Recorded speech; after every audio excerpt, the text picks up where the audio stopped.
Halo semuanya, kembali lagi bersama saya Michael. Di video kali ini kita akan coba update soal market crypto ya, karena memang kita koreksi, mungkin beberapa kalian juga panik juga kenapa nih market tiba-tiba drop cukup merah banget gitu ya. Nanti kita bahas juga nih beberapa indikator dan menurut saya, pendapat saya bagaimana. Ini cukup penting sih sebenarnya, jadi kalian coba stick to the video ya.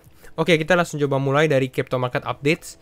Untuk sekarang ya kita minus 4%, Bitcoin turun sekitar 3%, altcoin pun rata-rata turun sebenarnya, walaupun kita lihat seperti Binance hanya turun sekitar 0,5%. Jadi ya ada yang terdampak, lebih terdampak, ada yang sedikit terdampak, walaupun juga ada yang naik sebenarnya.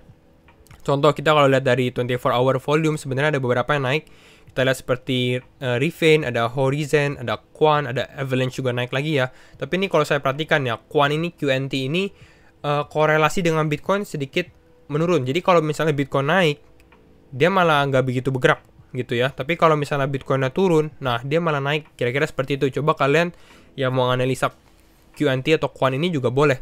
Nah, tapi yang menarik sebenarnya di top 200 nih, top 101 sampai top 200, kita juga bisa lihat ini kenaikannya banyak yang signifikan. Kita lihat seperti Alice naik 28% ketika market merah. Ini baru yang namanya pump gitu ya, bagus.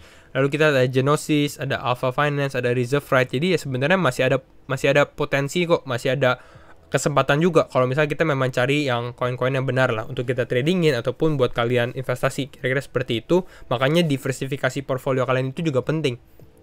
Oke, kita mungkin masuk ke dalam Crypto Fear and Greed Index dulu. Untuk sekarang ya sesuai prediksi juga, kemarin kita sempat ngomong kalau misalnya Bitcoin turun lebih dalam ya pasti kita akan mengalami penurunan juga di Fear and Greed Index, dan sekarang kita juga turun ya. Kita kembali lagi ke greedy, berarti ya penurunan lah cukup oke sebenarnya, karena kita sudah sempat di extreme greed kemarin. Sekarang kita kembali ke greedy. Kita lihat nih besok bagaimana, masih juga tergantung ke price Bitcoin juga sih sebenarnya, seperti itu. Nah, mungkin kita masuk juga ke dalam beberapa news tentang Bitcoin. Ini cukup positif juga. Yang pertama adalah Michael Saylor. Dia adalah kalian mungkin tahu, dia adalah CEO MicroStrategy, dan dia baru saja, MicroStrategy itu adalah salah satu perusahaan yang juga sudah IPO, jadi dia sudah public juga di dalam New York Stock Exchange gitu ya. Dan dia baru saja membeli Bitcoin, kalau misalnya lihat seperti ini, value-nya itu sekitar 177 juta dolar. Jadi 177 juta dolar untuk Bitcoin. Ini mungkin lebih detailnya kita lihat dari dia punya Twitter ya. Di Twitternya dia bilang bahwa MicroStrategy baru saja membeli 3.900 Bitcoin, kira-kira seharga 177 juta gitu ya. Tapi dengan average price atau rata-rata harganya itu di sekitar 45 ribuan. Lalu kita lihat totalnya, sebenarnya MicroStrategy ini termasuk kalau nggak salah dia adalah perusahaan yang paling banyak mempunyai Bitcoin, kalau nggak salah ya. Nah, kita lihat nih total MicroStrategy ini, dia mempunyai 108 atau hampir 109 ribu Bitcoin yang dia punya, sekitar 2,9 billion dolar gitu ya, dengan harga 26.000. Jadi sekarang sebenarnya mereka kalau beli Bitcoin udah untung juga nih si MicroStrategy ini. Jadi ini cukup bullish juga untuk Bitcoin sendiri. Lalu bukan hanya itu juga nih, ada salah satu survei juga dari Blockworks. Dia bilang dia mensurvei beberapa crypto hedge fund. Jadi sebenarnya ini adalah orang-orang yang berpengalaman juga ya, bukan orang-orang yang awam tentang crypto. Di sini mereka bilang juga, pertama mereka berpengalaman di financial market, lalu juga di crypto market, karena namanya crypto hedge fund. Dan di sini kita bisa lihat nih, mereka sendiri aja mereka melakukan Bitcoin price prediction, kira-kira berapa ya? Hanya 1% yang bilang bahwa Bitcoin ini di akhir tahun akan di bawah 50.000. Rata-rata bilang ya di 50.000, di kisaran 50.000 sampai 100.000. Rata-rata cukup bullish lah tentang Bitcoin. Bahkan ada yang bilang sampai lebih dari 200.000 gitu ya. Dan kalau saya sendiri ya, kalau saya sudah ada pernah mention di video itu sekitar 165.000 dolar untuk prediksi saya, yaitu saya mungkin di sekitar ini nih, 9% ini, kira-kira seperti itu. Mungkin itu saja untuk news tentang Bitcoin. Kita langsung masuk ke dalam Bitcoinnya sendiri. Nah, ini cukup penting karena ini mindset kita juga yang akan kita tes juga ya. Nah, kita mulai masuk ke dalam Bitcoin USD. Yang pertama kita lihat dari time frame weekly-nya dulu ya. Nah, di time frame weekly ini yang saya mau kasih tahu adalah kita tahu Elliott Wave Theory ya. Mungkin kita nggak usah membahas Elliott Wave Theory lagi, tapi mungkin kalian tahu juga dengan ketiga cycle yang pernah kita bahas gitu ya. Nah, intinya adalah yang pertama adalah kita tahu sekarang kita di all time high kita itu adalah di wave ketiga, di paling atas ini, yaitu di sekitar 65.000 gitu ya. Kita harus tahu dulu nih posisi kita di mana. Lalu kita sekarang lagi mau masuk ke dalam wave kelima, walaupun belum confirm wave kelima nih ke atas. Kenapa belum confirm? Karena akan confirm ketika kita sudah break all time high. Sedangkan ini kita belum ya, karena all time high kita tuh di 65.000. Jadi kalau harga Bitcoin naik di atas 65.000, ya ini sudah mungkin 90% yang kita akan kembali lagi masuk ke dalam wave 5 seperti itu. Karena kalau sekarang mungkin orang-orang masih bilang, wah ini bisa bull trap, bisa turun dan lain-lain. Nah, yang saya mau kasih lihat adalah yang kita nggak mau miss atau kita nggak mau kelewatan kesempatannya adalah pada saat dia sudah break all time high ini. Kenapa sih kita nggak mau kelewatan? Karena kita belajar dari cycle-cycle sebelumnya. Yaitu yang pertama mungkin dari 2017. Nah, ini ada 2017 di mana ini previous all time high. Dulu itu harga Bitcoin hanya sekitar 3.000, dia ada koreksi sedikit cukup dalam ya. Tapi kalau yang kita harus perhatikan adalah di sini. Pada saat dia break dari all time high dia sebelumnya, pergerakan Bitcoin itu bukan naik seperti ini, tapi langsung dia naiknya exponential gitu. Mungkin kalian nggak tahu exponential atau linear gitu ya. Jadi ini adalah perbedaan dari grafiknya sendiri. Ini kita lihat grafik pertumbuhan. Kalau linear tuh seperti ini, exponential tuh naiknya cepet banget. Nah, kira-kira seperti itulah. Nah, yang kita harus perhatikan, lihat pada saat kita sudah break all time high, ini baru menandakan kita akan growth-nya exponential. Kita lihat seperti ini, dari 3.000 kita naik sampai ke 20.000. Kira-kira seperti itu. Kita bisa ukur nih pergerakannya 500, 900, 500, hampir 600% lah dalam waktu 18 minggu, 19 bar, kira-kira seperti itu. Jadi memang itu yang kita nggak mau miss kesempatan itu. Lalu kita masuk lagi nih, yang terakhir itu kapan? Di tahun 2013-2014 nih, mungkin kita lihat dulu. Nah di sini juga all time high kita sebelumnya kita sudah pernah jelaskan, kita ambil previous all time high itu di sini karena di sini candlenya kurang valid lah, shadow candlenya, karena dia langsung ke bawah lagi gitu ya. Jadi di sini adalah kita punya all time high di sekitar 160 dolar, bukan ribu ya. Memang dulu Bitcoin murah banget ya. Nah dari sini pada saat kita break all time high, dari sini nih kalau kita masih di bawah, kita sekarang posisinya masih di sini nih, belum break all time high kan. Pada saat kita sudah break all time high, kita langsung naiknya exponential, langsung naiknya kenceng banget. Seperti itulah, kira-kira kayak naik roket gitu ya, take off kita to the moon. Kita lihat 674% dalam waktu berapa nih? Hampir dalam 7 minggu aja. 7 minggu kita naik, seperti itulah kira-kira. Nah di sini adalah kenapa kita nggak mau miss kesempatan itu. Jadi sebenarnya kalau misalnya sekarang kita koreksi, ya nggak apa-apa juga sih, masih normal juga. Kita kembali lagi ke harga sekarang. Sebenarnya masih normal sekali sih, karena kita udah naik. Kalau kita perhatikan, dari bulan Juli kita udah naik sekitar 72% atau hampir 75%. Kalau kita sekarang pun ada candle merah, ada weekly candle merah, ini pun juga sudah kita antisipasi. Kira-kira seperti itu sih. Jadi masih cukup normal.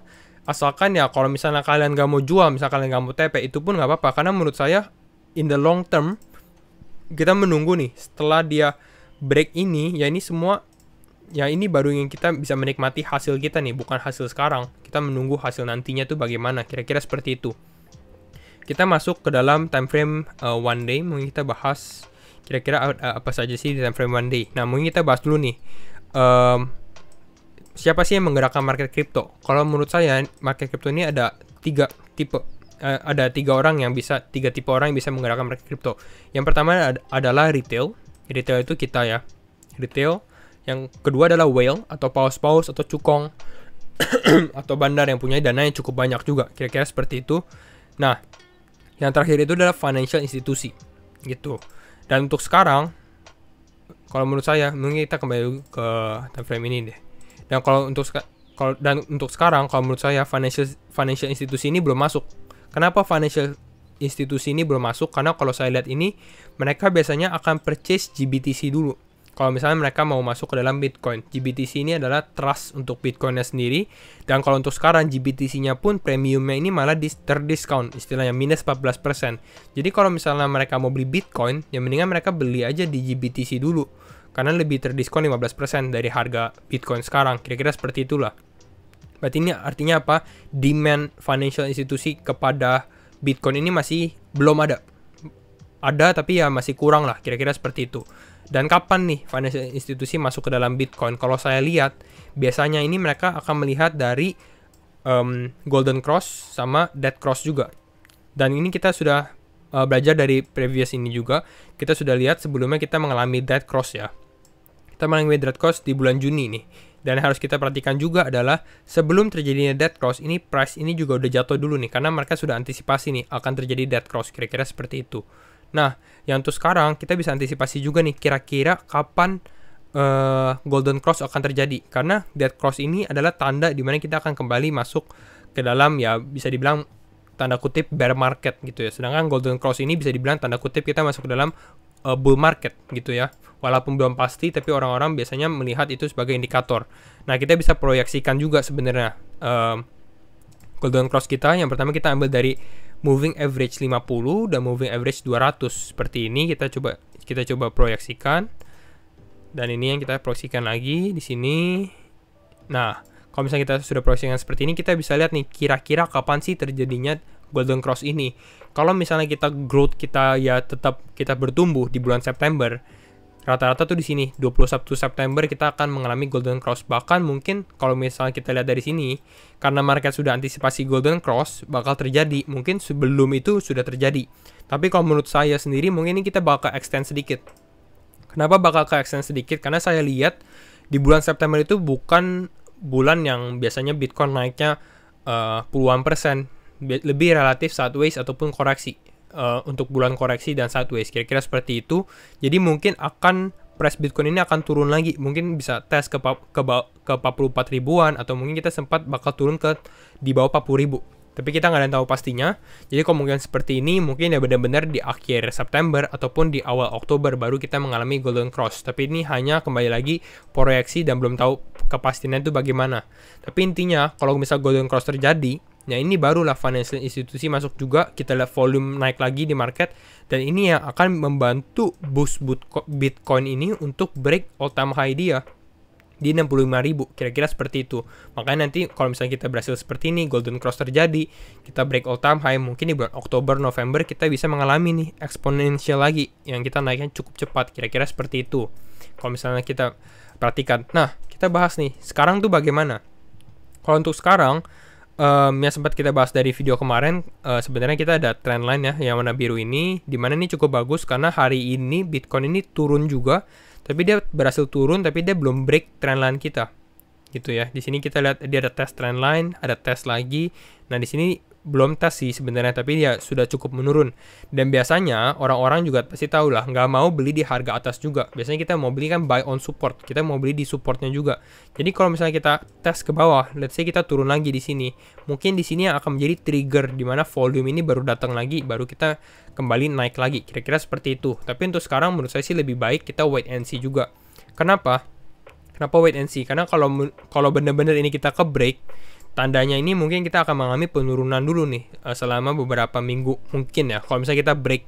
Dan ini pun targetnya pun bisa mungkin kita lihat Bitcoin ke 44.000 atau bahkan turun lebih dalam lagi, kira-kira seperti itu. Jadi masih wait and see juga sih, kira-kira seperti itu. Kalau misalnya kita masuk ke dalam candle 4 jam, mungkin ini akan lebih kelihatan lebih jelas lagi ya. Nah ini mungkin kita close dulu moving average-nya. Kita pakai exponential moving average, kira-kira seperti ini. Nah untuk sekarang, kemarin Bitcoin kita sempat bilang kalau misalnya turun ada support di sekitar 47.900 atau 47.800, dan benar itu memang terjadi menjadi support ya. Tapi ya nggak kuat supportnya ini. Kita lihat dia turun ke bawah, tapi ada terbentur dengan exponential moving average 20-nya juga nih, yang di candle 4 jam. Dia nggak berhasil break dari sini, makanya kita turun lagi. Dan sekarang ini kita lagi kayak mau fase recovery, tapi sebenarnya belum tentu recovery juga sih. Tapi saya hope sebenarnya kita recovery. Ini saya ada ambil trendline di atasnya juga. Trendline di atas ini menandakan resistance line-nya sebenarnya seperti ini. Jadi kalau misalnya kita break ke bawah, gampang. Jadi gini, kalau misalnya kita break ke bawah dari sini, artinya kita mungkin akan mengalami penurunan lagi, kira-kira seperti itu. Tapi kalau misalnya kita mau mengalami kenaikan, kita ini akan break dari trendline atasnya, resistennya gitu ya. Mungkin kita retest, baru kita melanjutkan kenaikan lagi. Dan saya hope sih skenario ini yang terjadi ya, kita kembali naik lagi ya. Seperti itu sih kalau saya lihat dari sini. Kalau kita lihat untuk dari candle 1 jam, sebenarnya ya masih cukup positif ya. Kita sudah ada candle beberapa positif. Jadi hopefully ya kita bisa kembali naik, walaupun tidak menutup kemungkinan sebenarnya kita kembali turun ke bawah. Tapi ya kalau misalnya kita turun ke bawah pun, mungkin ya trendline support kita ini masih bisa testing gitu ya. Tes dulu, masih bisa menahan lah, kira-kira seperti itu. Karena kalau misalnya ternyata turun, dan kalau misalnya kalian pemikirannya adalah untuk serok pada saat dia turun ya. Takutnya aja nih. Jadi pada saat misalnya kita break dari trendline ini, takutnya nih gak kuat trendline-nya, dia malah turun ke bawah lagi. Jadi kalian serok di sini, sebenarnya price Bitcoin ini bisa turun lagi sampai ke level sini gitu kan. Jadi kan sayang, istilahnya seperti itu. Makanya lebih ke arah wait and see, antara kita masuk pada saat dia breakout dari atas sini, ataupun ya dia turun ke bawah, kira-kira seperti itu. Tapi kalau saya lihat ini ya lebih pilih skenario seperti ini sih, karena kalau saya lihat masih ada potential upside sih dalam waktu, karena kita belum masuk September juga, awal September mungkin masih bisa ada kemungkinan juga untuk kita mengalami upside sampai mungkin ke daerah 53.000 untuk Bitcoin sendiri. Itu saja video untuk penjelasan, semoga kalian mengerti juga dan mendapatkan hal yang baru. Jangan lupa like, comment, dan share videonya, and see you in the next video. Bye-bye.